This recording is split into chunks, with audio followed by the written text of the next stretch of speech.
Simba es un proyecto gratuito de promoción de la lectura. Ayúdanos a que nuestros libros lleguen a más gente compartiendo lecturas en las redes sociales. Si puedes y quieres, también puedes hacer una donación para mantener el proyecto y posibilitar que nuestra biblioteca siga creciendo. La ola de perfume verde. Roberto Art. Cuento. Yo ignoro cuáles son las causas que lo determinaron al profesor Ajenbuch a dedicarse a los naipes, en vez de volverse bizco en los tratados de matemáticas superiores.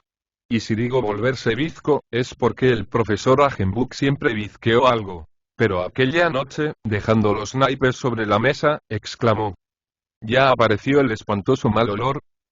El olfato del profesor Ajenbuch había siempre funcionado un poco defectuosamente, pero debo convenir que no éramos nosotros solos los que percibíamos ese olor en aquel restaurante después de medianoche, concurrido por periodistas y gente ocupada en trabajos nocturnos, sino que también otros comensales levantaban intrigados la cabeza y fruncían la nariz, buscando alrededor el origen de esa pestilencia elaborada como con gas de petróleo y esencia de clavel. El dueño del restaurante, un hombre impasible, pues a su mostrador se arrimaban borrachos conspicuos que toda la noche bebían y discutían de pie frente a él, abandonó su flema, y, dirigiéndose a nosotros desde el mostrador, naturalmente, meneó la cabeza para indicarnos lo insólito de semejante perfume. Luis y yo asomamos, en compañía de otros trasnochadores, a la puerta del restaurante. En la calle acontecía el mismo ridículo espectáculo. La gente, detenida bajo los focos eléctricos o en el centro de la calzada, levantaba la cabeza y fruncía las narices. Los vigilantes, semejantes a podencos, husmeaban alarmados en todas direcciones. El fenómeno en cierto modo resultaba divertido y alarmante, llegando a despertar a los durmientes. En las habitaciones fronteras a la calle, se veían encenderse las lámparas y moverse las siluetas de los recién despiertos, proyectadas en los muros a través de los cristales. Algunas puertas de calle se abrían. Finalmente comenzaron a presentarse vecinos en pijamas, que con alarmante entonación de voz preguntaban: ¿no serán gases asfixiantes? A las 3 de la madrugada la ciudad estaba completamente despierta.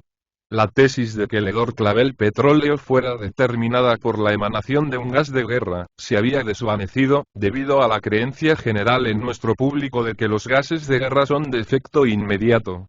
Lo cual contribuía a desvanecer un pánico que hubiera podido tener tremendas consecuencias. Los fotógrafos de los periódicos perforaban la media luz nocturna con fogonazos de magnesio, impresionando gestos y posturas de personas que en los zaguanes, balcones, terrazas y plazuelas, enfundadas en sus salidas de baño o pijamas, comentaban el fenómeno inexplicable. Lo más curioso del caso es que en este alboroto participaban los gatos y los caballos. Xenius, el hábil fotógrafo del mundo, nos ha dejado una estupenda colección de caballos aparentemente encabritados de alegría entre las varas de sus coches y levantando los belfos de manera tal, que al dejar descubierto el teclado de la dentadura pareciera que se estuviesen riendo. Junto a los zócalos de casi todos los edificios se veían gatos maullando de satisfacción, encrespando el hocico, enarcado el lomo, frotando los flancos contra los muros o las pantorrillas de los transeúntes. Los perros también participaban de esta orgía, pues saltando a diestra y siniestra o arrimando el hocico al suelo corrían como si persiguieran un rastro, mas terminaban por echarse jadeantes al suelo, la lengua caída entre los dientes. A las 4 de la madrugada no había un solo habitante de nuestra ciudad que durmiera, ni la fachada de una sola casa que no mostrara sus interiores iluminados. Todos miraban hacia la bóveda estrellada. Nos encontrábamos a comienzos del verano. La luna lucía su media hoz de plata amarillenta, y los gorriones y jilgueros aposentados en los árboles de los paseos piaban desesperadamente. Algunos ciudadanos que habían vivido en Barcelona les referían a otros que aquel vocerío de pájaros les recordaba la Rambla de las Flores, donde parecen haberse refugiado los pájaros de todas las montañas que circunvalan a Barcelona. En los vecindarios donde había loros, estos graznaban tan furiosamente, que era necesario taparse los oídos o estrangularles. ¿Qué sucede? ¿Qué pasa? Era la pregunta suspendida 20 veces, 40 veces, 100 veces, en la misma boca. Jamás se registraron tantos llamados telefónicos en las secretarías de los diarios como entonces.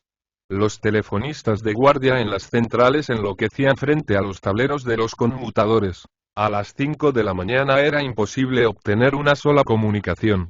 Los hombres, con la camisa abierta sobre el pecho, habían colgado los auriculares. Las calles se ennegrecían de multitudes. Los vestíbulos de las comisarías se llenaban de visitantes distinguidos, jefes de comités políticos, militares retirados, y todos formulaban la misma pregunta, que nadie podía responder. ¿Qué sucede? ¿De dónde sale este perfume?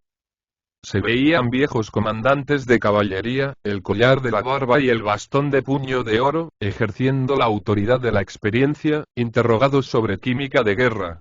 Los hombres hablaban de lo que sabían, y no sabían mucho. Lo único que podían afirmar es que no se estaba en presencia de un fenómeno letal, y ello era bien evidente, pero la gente les agradecía la afirmación. Muchos estaban asustados, y no era para menos. A las 5 de la mañana se recibían telegramas de Córdoba, Santa Fe, Paraná y, por el sur, de Mar del Plata, Tandil, Santa Rosa de Toay dando cuenta de la ocurrencia del fenómeno.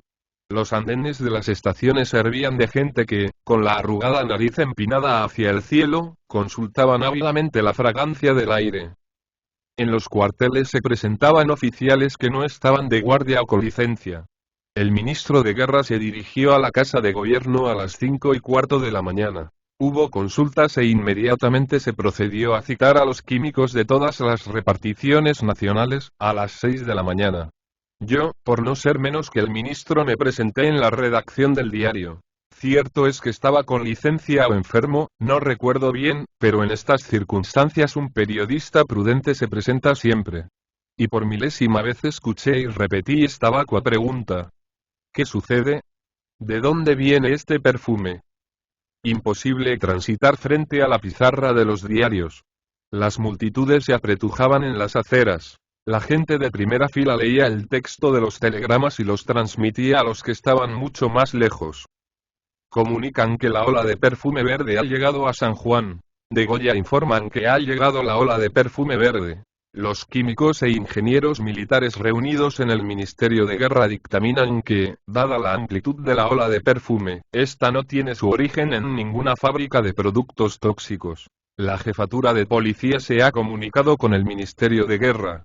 No se registra ninguna víctima y no existen razones para suponer que el perfume petróleo clavel sea peligroso. El Observatorio Astronómico de La Plata y el Observatorio de Córdoba informan que no se ha registrado ningún fenómeno estelar que pueda hacer suponer que esta ola sea de origen astral. Se cree que se debe a un fenómeno de fermentación o de radioactividad. Bariloche informa que ha llegado la ola de perfume. Río Grande do Sul informa que ha llegado la ola de perfume. El Observatorio Astronómico de Córdoba informa que la ola de perfume avanza a la velocidad de 12 km por minuto. Nuestro diario instaló un servicio permanente de comunicación con estación de radio. Además situó un hombre frente a las pizarras de su administración.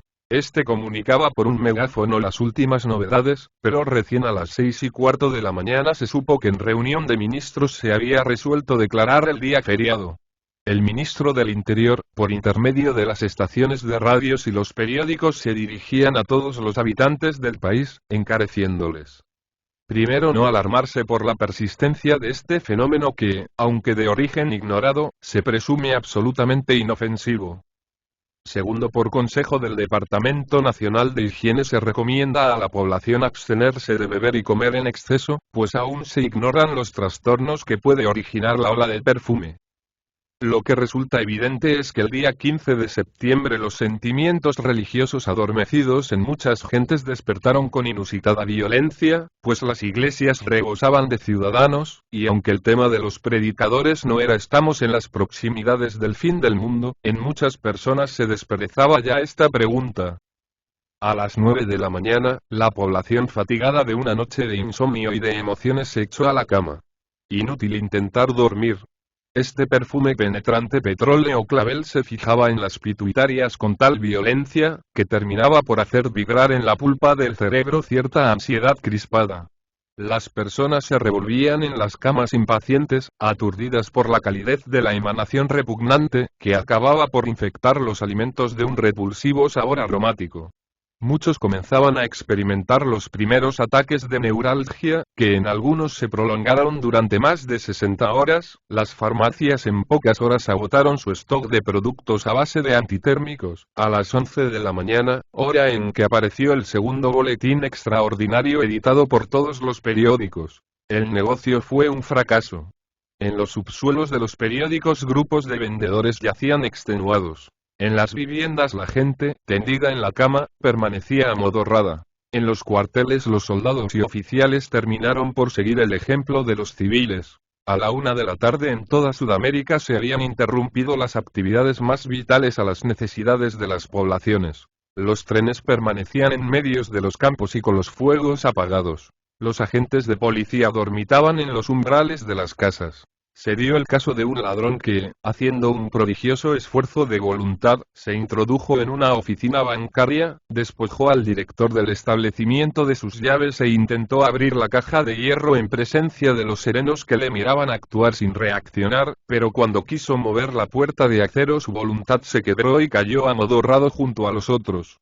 En las cárceles el aire confinado determinó más rápidamente la modorra en los presos que en los centinelas que los custodiaban desde lo alto de las murallas donde la atmósfera se renovaba, pero al final los guardianes terminaron por ceder a la violencia del sueño que se les metía en una especie de aire verde por las narices y se dejaban caer al suelo. Este fue el origen de lo que se llamó el perfume verde. Todos, antes de sucumbir a la modorra, teníamos la sensación de que nos envolvía un torbellino suave, pero sumamente espeso, de aire verde. Las únicas que parecían insensibles a la atmósfera del perfume clavel petróleo eran las ratas, y fue la única vez que se pudo asistir al espectáculo en que los roedores, saliendo de sus cuevas, atacaban encarnizadamente a sus viejos enemigos los gatos. Numerosos gatos fueron destrozados por los ratones. A las 3 de la tarde respirábamos con dificultad. El profesor Agenbuch, tendido en un sofá de mi escritorio, miraba a través de los cristales al sol envuelto en una atmósfera verdosa. Yo, apoltronado en mi sillón, pensaba que millones y millones de hombres íbamos a morir, pues en nuestra total inercia al aire se aprecia cada vez más enrarecido y extraño a los pulmones, que levantaban penosamente la tablilla del pecho. Luego perdimos el sentido, y de aquel instante el único recuerdo que conservo es el ojo bizco del profesor Agenbuch mirando el sol verdoso. Debimos permanecer en la más completa inconsciencia durante 3 horas. Cuando despertamos la total negrura del cielo estaba rayada por tan terribles relámpagos, que los ojos se entrecerraban medrosos frente al ígneo espectáculo. El profesor Agenbuch, de pie junto a la ventana murmuró. Lo había previsto. Vaya si lo había previsto. Un estampido de violencia tal que me ensordeció durante un cuarto de hora me impidió escuchar lo que él creía haber previsto. Un rayo acababa de hundir un rascacielos, y el edificio se desmoronó por la mitad, y al suceder el fogonazo de los rayos se podía percibir el interior del edificio con los pisos alfombrados colgando en el aire y los muebles tumbados en posiciones inverosímiles. Fue la última descarga eléctrica. El profesor Agenbuch se volvió hacia mí, y mirándome muy grave con su extraordinario ojo bizco, repitió. Lo había previsto. Irritado me volví hacia él. ¿Qué es lo que había previsto usted, profesor? Grité. Todo lo que ha sucedido. Sonreí incrédulamente. El profesor se echó las manos al bolsillo, retiró de allí una libreta, la abrió y en la tercera hoja leí. Descripción de los efectos que los hidrocarburos cometarios pueden ejercer sobre las poblaciones de la Tierra. ¿Qué es eso de los hidrocarburos cometarios? El profesor Agenbuch sonrió piadosamente y me contestó. La substancia dominante que forma la cola de los cometas. Nosotros hemos atravesado la cola de un cometa. ¿Y por qué no lo dijo antes? Para no alarmar a la gente. Hace 10 días que espero la ocurrencia de este fenómeno, pero a propósito, anoche usted se ha quedado debiéndome 30 tantos de nuestra partida. Aunque no lo crean ustedes, yo quedé sin habla frente al profesor. Y estas son las horas en que pienso escribir la historia de su fantástica vida y causas de su no menos fantástico silencio. Pat.